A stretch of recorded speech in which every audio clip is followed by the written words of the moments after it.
جبکہ دوسری جانب وزیر اطلاعات پنجاب اعظم بخاری نے آگاہ کیا ہے کہ سوشل میڈیا پر مذہبی منافرت پھیلانے کے خلاف زیرو ٹالرنس ہے۔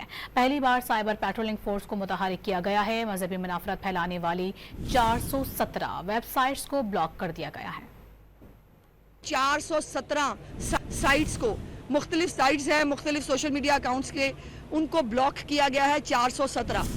اور جو سائٹس انڈر ریویو ہیں اس وقت، جن کے اوپر یہ جو ایکس کی بھی ہیں، فیس بک کی بھی ہیں، ٹک ٹاک کی بھی ہیں، وہ 638 ہیں جو انڈر ریویو ہیں، جن کو جو ہے دیکھ کے اگر جو ہے وہ ٹھیک نہیں ہوئی تو ان کو بلاک کر دیا جائے گا۔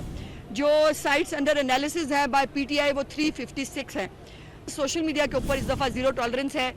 گرفتاریاں عمل میں لائی گئی ہیں، مختلف ایف آئی آرز کی گئی ہیں۔ مجھے نہ سیاسی بات کرنی ہے، نہ مجھے کوئی جو ہے وہ کسی کی کارکردگی پہ بات کرنی ہے۔ یہ احساس ذمہ داری ہے۔ چیف منسٹر صاحبہ یہ ذمہ داری محسوس کرتی ہیں، اسی لیے جو وہ اقدامات اٹھاتی ہیں وہ کوئی کسی کو دکھانے کے لیے نہیں۔ بہت سارے کام بھائی دنیاوی نہیں ہوتے، بہت سارے کام دینی جذبے کے ساتھ بھی ہوتے ہیں۔